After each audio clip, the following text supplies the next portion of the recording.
What is going on, everyone? This is Dylan from We The Coasters. We're checking on into Busch Gardens Tampa. It feels great to be back here in the Sunshine State after visiting a week in Texas.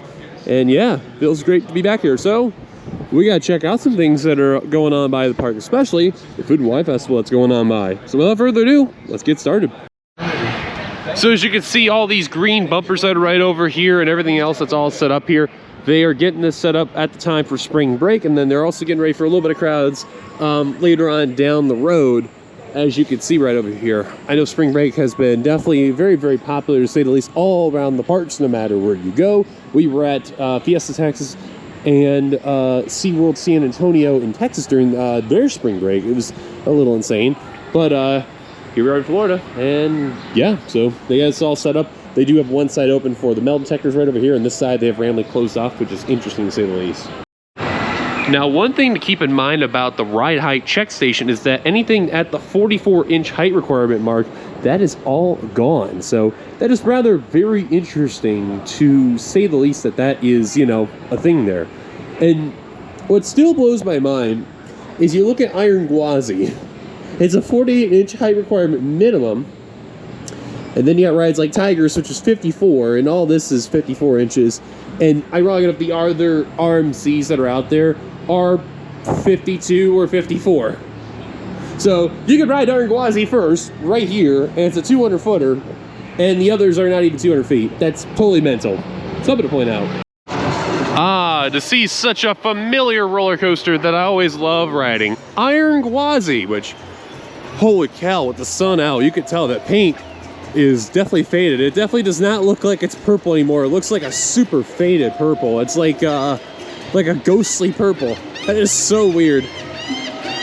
But yeah, it feels great to be back here again. And yeah, after spending a trip to SeaWorld San Antonio and Six Flags Fiesta, Texas, I'm very excited though to be back and actually, you know, get back into the parks again and do all this stuff. I did want to mention, by the way, I don't know if I talked about this, but the next We The Coasters Journeys, that will be round 2 in Florida. We will have Kyle with us once again, just like what we were here in the summertime, in the end of July, in the beginning of August.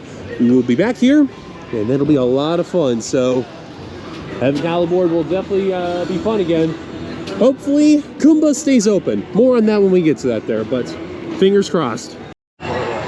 Some concerts have been listed, by the way, for the Food, Wine, and Garden Festival going on by. It started on March 7th and it ends on May 9th. So, the upcoming concerts going on by, today is, once my phone would stop, you know,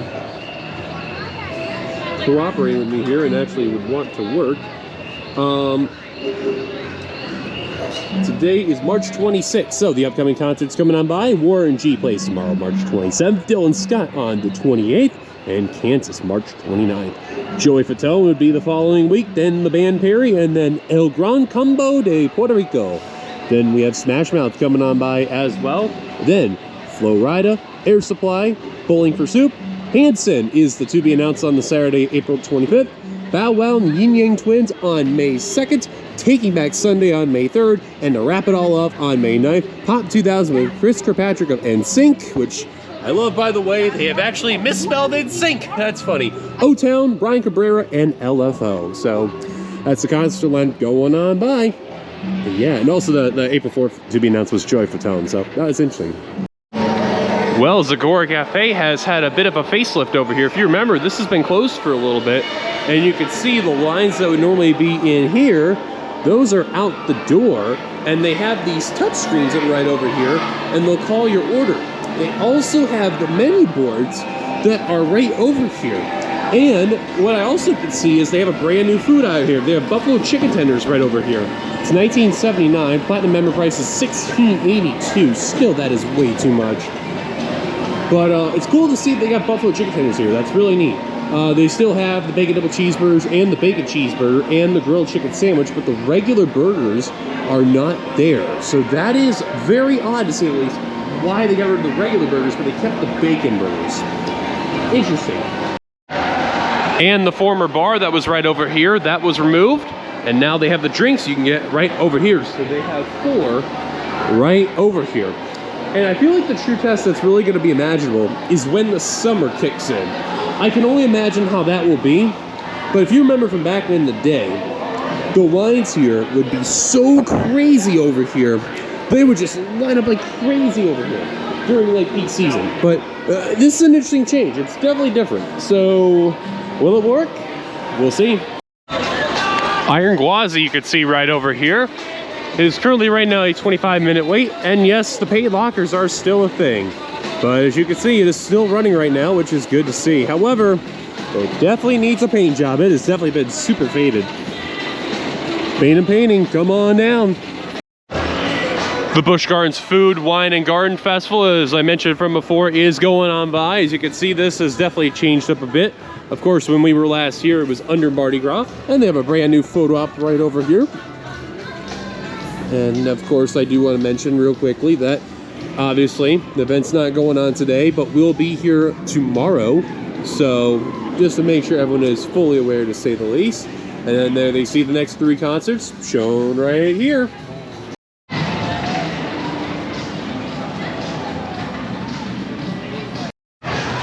So obviously, because we're here on a Thursday, it will be a little quiet over here, but that doesn't mean we can see all the progress that's been made all around the area. So that's definitely something to say the least. So let's go check out one big thing that actually has happened more recently, and we'll have to explain it when we get over to the area, and involves Sesame Street.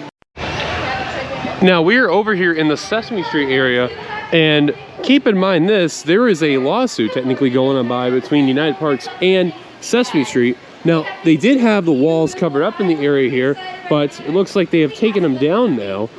And one really cool thing, they have a canopy up here, finally. So, because if you remember, Hurricane Milton came through and destroyed the little canopy that was right up here, and unfortunately when the summer came, it really just beat down on everyone. So that's good. There's some shade structure right over here. Although they didn't get the whole area, they still at least got the front area. And technically, this area right over here was always shaded for the time being. So that's good to see how there's a lot of coverage now in this spot. But I'm curious to see if there's one other one that has covering there. And that would technically be a no, but there are walls around these 2 spots where the ropes walkway is right over there. So do keep in mind of that if you are bringing the little ones over here. There is a walkway area that's all blocked off that can't go through the little playground area. So maybe they're gonna get a covering back up there. We'll see. But I know that area really has had not a lot of traction, of course, since last couple of years. Especially the bottom area, there really isn't a lot of people that have gone through there too. Well, I do see on Shikra they are running 2 trains today, so that's not bad. But guess what's also back? The water. Yeah, remember last time we were here, the water was not here and Shikra was closed. They were replacing this part of the area of the track. And now it's back open, so that's good to see. Unfortunately, it's like the 2nd or 3rd time they've replaced the track in the splashdown area, so kind of makes you wonder what's really going on with that spot.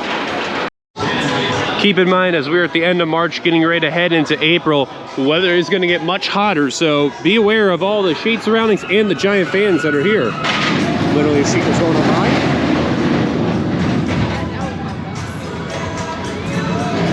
So yeah, take advantage of these fans when you really do, especially when that summer heat really kicks in.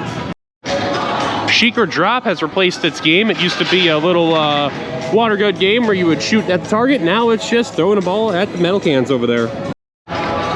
The wait time for Shikra right now is a 15-minute wait. Well, what's crazy as you can see though is behind those work walls used to be Stanley Falls Flume, and if you remember also from before, Scorpion was also moved, but you can see through that little gap, that station, that's all that's left of Stanley Falls Flume. That is insane to say the least. So, it really does make you wonder though, what's gonna happen down the road for what they're gonna put in here. Hopefully they put another water ride, because Congo River Rapids, definitely the weakest of the water attractions in all of Florida. Wild Oasis. As you can see, they now have advertisements on the side of what to expect over there. As you can hear Kumba in the background, more on that. Wild Oasis, by the way, closing at 5 p.m. So just to show you what they have as advertised, they have treetop drop, which is this right over here. They have a splash play, which is around the corner there. They have an anteater. They have a net climb, which you can see is over here a little onward, and a capybara right up there. So one other thing they've also added since it opened is that they have misters now in the area. So right now we're still in the spring period, but I guarantee you during the summer this is going to really come in handy. So that's very, very nice. Splash pad is open, as you can see right over there. And one thing that's already been busted right now is this. Yeah, that sounds about right. Splash pad was closed for refurbishment, but as you can see has reopened. So that is good to see right there. Capybara's got some viewing area right over here, and the capybara does as well. You can see the capybara has their sign up as well. And I believe this is new. They have a little waterfall that's right over here for the capybara, so that's cool. So definitely check him out when you do. And speaking of the capybara, he's right over there. So I do want to show Congo River Rapids is open, but they do have planters randomly in the area, and I don't know why, but they do. So just make sure you are fully aware it is open. And apparently randomly this Coca-Cola freestyle stand is closed, so it'd be like that. But one of the cool things though, because we get to go on by over here, well of course you get to hear Kumba going on by here with the Cobra, so listen carefully. I kind of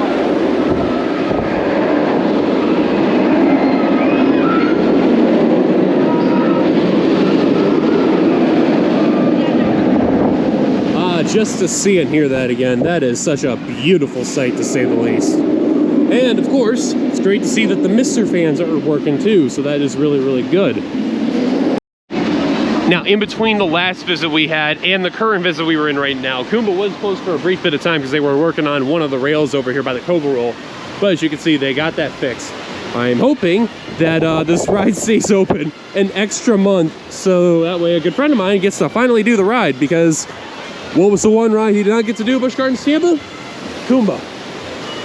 Every other ride, we did. Congo River Rapids, you can see the only water attraction that's open at the park does have a bit of a line.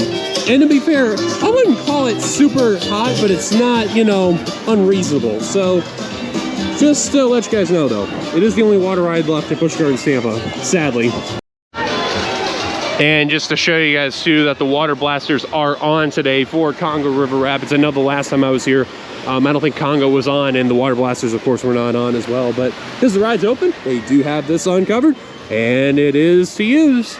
I believe it is $2 there. So they do have a couple of blasters. They have 4. My mistake, it's $1. Okay, so actually it's not terribly expensive. So that's actually surprising there. Perhaps I have faith one day.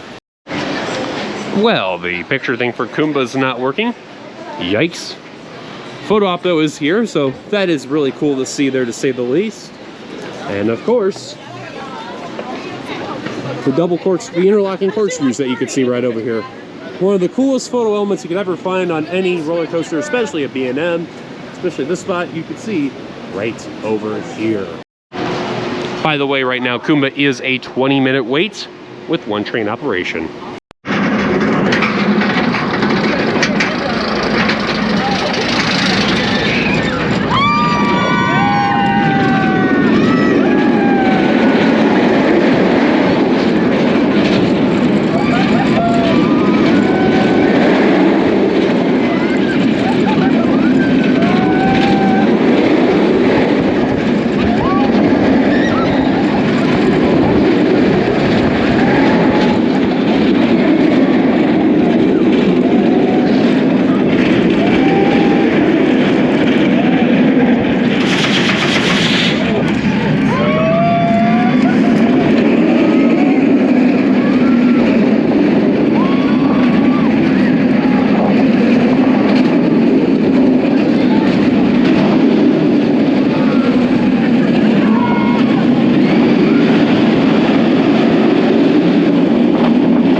Kumba. So this is an interesting thing. That's the first time I've ever seen the ride only have one ride operator checking both sides. Yeah, like just one. Like there wasn't like one on each side, it's just one. Like they did the left side, then they did the right side. That was so weird, but rather interesting though. So not really much to complain about that. And the ride you seen, I did road 2, a bit of a shake, but it was tolerable at least. It wasn't the best or the worst. It's just, if only they could fix their photo thing over there. Phoenix Rising. So if you remember from the SeaWorld San Antonio trip, managed to do Barracuda Strike once, and then here is Phoenix Rising, the first of the B&M family inverts in North America.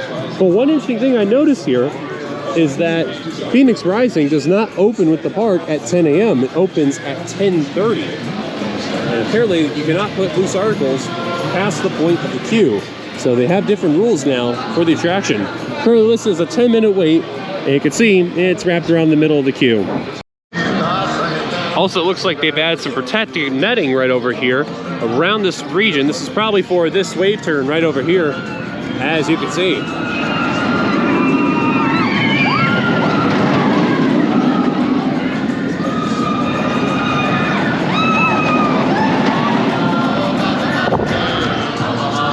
Now, coming from someone who has managed to do both rides, I do think Barracuda Strike is a little more thrilling than Phoenix Rising, but, you know, I just wish SeaWorld San Antonio could see the issue that, you know, I can ride at 78 inches and there's not really much of an issue. It absolutely is kind of dumb, but you know what? I don't make the rules, they do, so it is what it is. Also, Phoenix Rising, you know, with how the ride's going right there, Falcon's Fury.